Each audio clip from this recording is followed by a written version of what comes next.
সকলোকে মোৰ নমস্কাৰ জনাইছোঁ আৰু আপোনালোক সকলোকে আজিৰ দিনটোৰ অভিজ্ঞতাৰ বিষয়ে অকণমান ক'ব বিচাৰিছোঁ।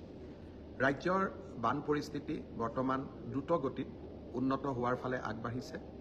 ডিব্ৰুগড়, নিমাতী, গুৱাহাটী, ধুবুৰী, গোৱালপাৰা সকলো স্থানতে বৰ্তমান ব্ৰহ্মপুত্ৰ পানী বিপদসীমাৰ তলেদি বৈ আছে। আৰু ইয়াৰ পৰা আমি এটাই অনুমান কৰিব পাৰোঁ যে বানপানীৰ যিটো দ্বিতীয় ৱেভ আছিল তাৰ পৰা আমাৰ ৰাইজে কষ্ট বা যিমানখিনি দুখ কষ্ট হ'ল তাৰ পৰা কিছু সকাহ পাব। অৱশ্যে আগৰ অভিজ্ঞতাৰ পৰা মই এইটো কথাও ক'ব খোজোঁ যে অসমত বানপানীয়ে কেতিয়াবা তৃতীয় ৱেভো বা তৃতীয় ঢৌ হয় বা তৃতীয় ঢৌ দেখা দিয়ে। বানপানীৰ আমি ফাৰ্ষ্ট ৱেভ দেখা পাওঁ, ছেকেণ্ড ৱেভ দেখা পাওঁ আৰু থাৰ্ড ৱেভ এটাও দেখা পাওঁ। সেইকাৰণে আমি সতৰ্ক হৈ থাকিব লাগিব আৰু বৰ্তমানৰ যিটো বান পৰিস্থিতিৰ উন্নতি হৈছে তাক আমি সাময়িক সকাহ বুলি ধৰি লৈ আমি সচেতন হৈ থাকিব লাগিব। যিসকল আশ্ৰয় শিবিৰত আছে তেওঁলোকক আমি যি ধৰণে পাৰোঁ সহায় কৰাৰ প্ৰচেষ্টা চলি আছে আৰু খুব কম দিনৰ ভিতৰতে যিসকল ছাত্ৰ ছাত্ৰীয়ে কিতাপ পত্ৰ হেৰুৱালে তেখেতসকলক গৃহহীন হ'ল তেখেতসকলক সহায় কৰাৰ বাবে আমি প্ৰচেষ্টা হাতত ল'ম। মই আশা কৰিছোঁ যে 15 আগষ্টৰ আগতে আমি গোটেই ছাৰ্ভে বা যিটো জৰীপ সম্পূৰ্ণ কৰি আমি দুখীয়া দৰিদ্ৰ ৰাইজক আমি সহায় কৰিব পাৰিম। আপোনালোক সকলোৱে জানে যে 2016 চনৰ পৰা অসমৰ মহাবিদ্যালয়সমূহত আমি বিনামূলীয়া নামভৰ্তিৰ এটা প্ৰক্ৰিয়া আৰম্ভ কৰিছিলোঁ। প্ৰথমতে আমি ফাৰ্ষ্ট ইয়াৰৰ ষ্টুডেণ্টক, degree first year, higher secondary first year, post গ্ৰেজুৱেটৰ ফাৰ্ষ্ট ইয়াৰৰ ষ্টুডেণ্টক আমি বিনামূলীয়া নামভৰ্তিৰ সুবিধা দিছিলোঁ। পিছত ছাত্ৰ ছাত্ৰীৰ অনুৰোধৰ প্ৰতি লক্ষ্য ৰাখি আমি থাৰ্ড ছেমিষ্টাৰ আৰু ফিফ্থ ছেমিষ্টাৰতো আমি নামভৰ্তি বিনামূলীয়া কৰিছিলোঁ। মহাবিদ্যালয়সমূহৰ অধ্যক্ষসকলে আপত্তি কৰিছিলে যে তেওঁলোকে নামভৰ্তিত বিনামূলীয়া কৰাৰ বাবে বহুত টকা তেওঁলোকৰ ক্ষতি হয় আৰু চৰকাৰে যি ক্ষতিপূৰণ তেওঁলোকক দিয়ে সেইটো বহু দিন পিছত দিয়ে বাবে মহাবিদ্যালয়সমূহ চলোৱাত অসুবিধা হয়।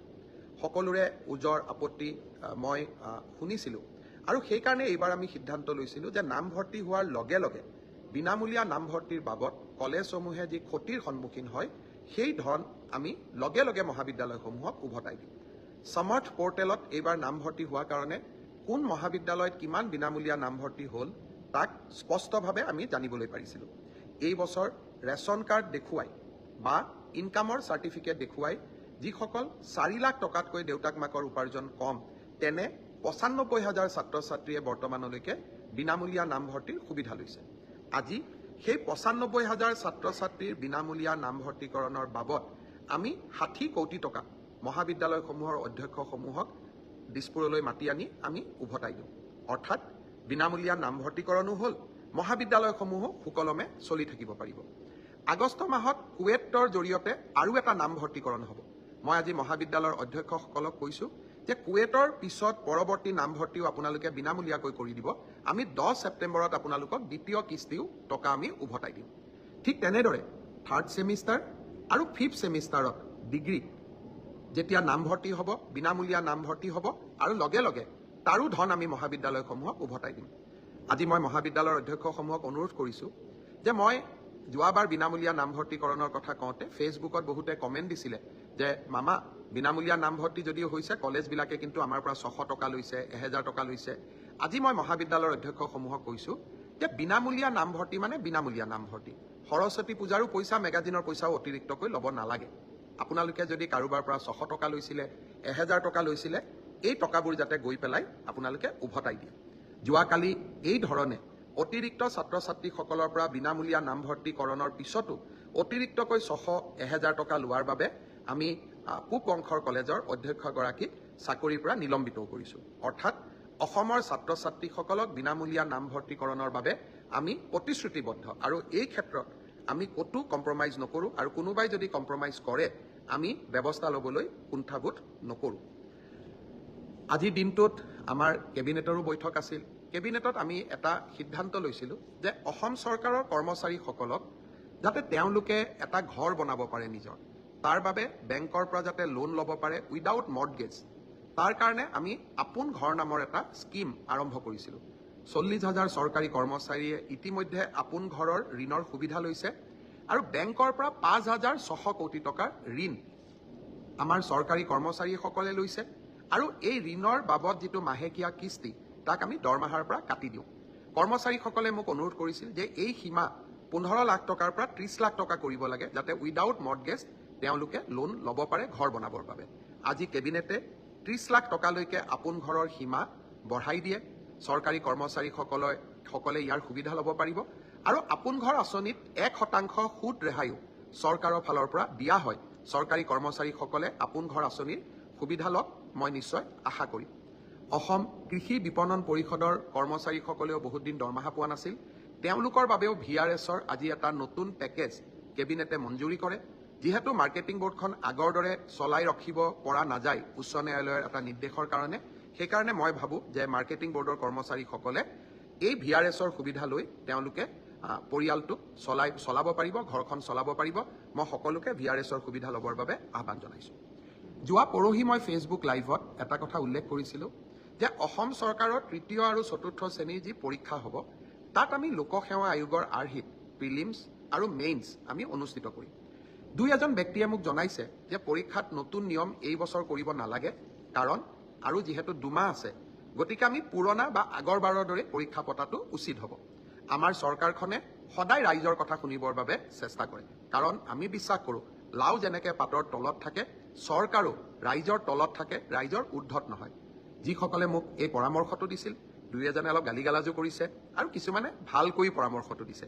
গালিগালাজ কৰা সকলকো মোৰ মৰম জনাইছোঁ আৰু ভালকৈ কোৱা সকলকো মোৰ সন্মান জনাইছোঁ।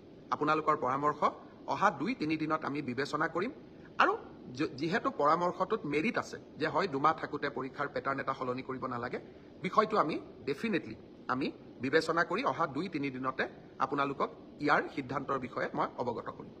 আজি দিনটোত ছাত্ৰ ছাত্ৰীসকলৰ কল্যাণৰ কাৰণে আমি আৰু 2খন মিটিং কৰিছিলোঁ। আমি প্ৰত্যেক বছৰে আনন্দৰাম বৰুৱা বঁটা দিওঁ উচ্চ মাধ্যমিক পৰীক্ষাত ভাল ৰিজাল্ট কৰা ষ্টুডেণ্টসকলক, আৰু হায়াৰ ছেকেণ্ডাৰী ছোৱালীসকলক ফাৰ্ষ্ট ডিভিজন পালে আৰু ষ্টাৰ পালে ল'ৰাসকলক আমি স্কুটি দিওঁ। এই 2খন আঁচনিৰ সুবিধা আমি যাতে 30 নৱেম্বৰৰ আগতে ছাত্ৰ ছাত্ৰীসকলক দিব পাৰোঁ, তাৰ বাবে আজি আমি আৰু 2খন মিটিং কৰিছিলোঁ। মই ভাবোঁ যে 30 নৱেম্বৰৰ আগতে আমি 2খন আঁচনিৰ সুবিধা ছাত্ৰ ছাত্ৰীসকলক দিব পাৰিম। বহু সময়ত কিছুমান বাতৰি কাকত আদিয়ে প্ৰচাৰ কৰে যে চৰকাৰে নামভৰ্তি কৰি চৰকাৰে টকা সংগ্ৰহ কৰে, চৰকাৰৰ ৰাজহলৈকে টকা আনে। কিন্তু আজি আমি বিনামূলীয়া নামভৰ্তিৰ টকা মহাবিদ্যালয়সমূহক উভতাই দি আমি আকৌ এবাৰ প্ৰমাণ কৰিলোঁ যে আমাৰ চৰকাৰে কলেজৰ পৰা টকা অনাৰ কথাটো বাদেই আমি ওলোটাই কলেজক বিনামূলীয়া নামভৰ্তিকৰণৰ বিপৰীতে আমি টকা দিওঁহে। অসমৰ ছাত্ৰ ছাত্ৰীসকলৰ প্ৰতি ই আমাৰ দায়বদ্ধতা। আনকি কোনোবা এখন কলেজত নামভৰ্তিৰ কাৰণে প্ৰধান শিক্ষক বা অধ্যক্ষজনে 600 টকা লৈছে, তাৰো মই খবৰ পালে নিৰাময়ৰ প্ৰচেষ্টা কৰোঁ। তাৰোপৰি ছাত্ৰ ছাত্ৰীসকলক বিনামূলীয়া চাইকেল, বিনামূলীয়া নামভৰ্তি, স্কুটি, এইবাৰৰ পৰা নিযুত মইনা আঁচনি, চৰকাৰী বা প্ৰাদেশিকৃত মহাবিদ্যালয় বা বিশ্ববিদ্যালয়ত থকা ছাত্ৰ ছাত্ৰীসকলক হোষ্টেল মেছ ডিউজ ৰেহাই, আমি বহুতবিলাক ছাত্ৰ ছাত্ৰীৰ কল্যাণৰ কাৰণে কাম কৰোঁ। আৰু এনে কাম ভাৰতবৰ্ষৰ খুব কম ৰাজ্যতহে হয়। নিৰ্বাচনী প্ৰচাৰৰ কাৰণে মই যেতিয়া বেলেগ ৰাজ্যত যাওঁ, মই যেতিয়া তাৰ ৰাইজক কওঁ যে আমাৰ চৰকাৰে হায়াৰ ছেকেণ্ডেৰীত ফাৰ্ষ্ট ডিভিজন পালে ছোৱালীক স্কুটি দিয়ে, তেওঁলোকে চকুত থৰ লাগি মোৰ ফালে চাই থাকে। বহুতে ভাবে মই অসত্য কথা কৈছোঁ।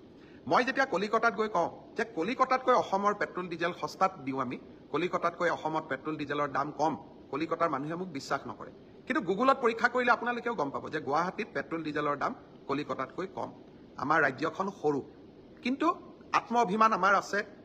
সম্পদ নাথাকিলেও কাম কৰাৰ সদিচ্ছা আছে, আৰু সেইকাৰণে আমি নিৰলসভাৱে ৰাইজৰ হৈ কাম কৰি যোৱাৰ প্ৰচেষ্টা কৰোঁ। আজি ৰাতিপুৱা এটা বিতৰ্ক আছিল যে কলেজত প্ৰফেচাৰ বা 4ৰ্থ বৰ্গৰ কৰ্মচাৰী, 3য় বৰ্গৰ কৰ্মচাৰী হ'বৰ কাৰণে PRCৰ ব্যৱস্থাটো চৰকাৰে উইথড্ৰ কৰিছে। কিছুমানে ৰাতিপুৱাই মই বাতৰি কাকতত সমালোচনা দেখা পাইছিলোঁ। মই শিক্ষামন্ত্ৰীক সুধিছিলোঁ যে আমাৰ PRCৰ ব্যৱস্থাটো প্ৰত্যাহাৰ কৰা হৈছে নেকি। শিক্ষামন্ত্ৰীয়ে মোক কৈছিল যে গুৱাহাটী উচ্চ ন্যায়ালয়ে PRCৰ ব্যৱস্থাটো আইনী ব্যৱস্থা বুলি নামানে কাৰণে এই ব্যৱস্থাটো প্ৰত্যাহাৰ কৰিছিলোঁ। কিন্তু তাৰ পৰিৱৰ্তে আমি এটা ডাঙৰ ছেফগাৰ্ড দিছিলোঁ যে অসমত যদি কোনোবাই চাকৰি কৰিব খোজে, তেওঁ অসমীয়া, বড়ো বা বৰাক উপত্যকাত চাকৰি কৰিব খুজিলে বঙালী, হিন্দী ভাষা জানিব লাগিব। অৰ্থাৎ লোকেল লেংগুৱেজ নাজানিলে আমাৰ অসমৰ মহাবিদ্যালয় হওক, চৰকাৰী কাৰ্যালয়তে হওক, কোনেও চাকৰি কৰিব নোৱাৰে। অৰ্থাৎ আমি লোকেল লেংগুৱেজৰ ওপৰত ইমানেই গুৰুত্ব দিছিলোঁ যাতে বাহিৰৰ পৰা কোনেও আহি অসমত চাকৰি ল'ব নোৱাৰে। সি যি কি নহওক, এতিয়া আমি 2টা নিয়ম কৰিছোঁ যে PRCও লাগিব আৰু লোকেল লেংগুৱেজো জানিব লাগিব। মই ভাবোঁ যে অসমৰ প্ৰতিটো পোষ্ট, প্ৰতিটো চাকৰি আমি অসমৰ স্থায়ী বাসিন্দা, PRC ডক্টৰ মনমোহন সিঙৰো আছে, কিন্তু প্ৰকৃত স্থায়ী বাসিন্দাই যাতে চৰকাৰী চাকৰি পায় তাৰ বাবে আমাৰ প্ৰচেষ্টা অব্যাহত থাকিব। ৰাইজে আমাক সমালোচনাও কৰিব, মৰমো কৰিব, আদৰো কৰিব। ৰাইজৰ প্ৰতি আমি দায়বদ্ধ হৈ থাকিম।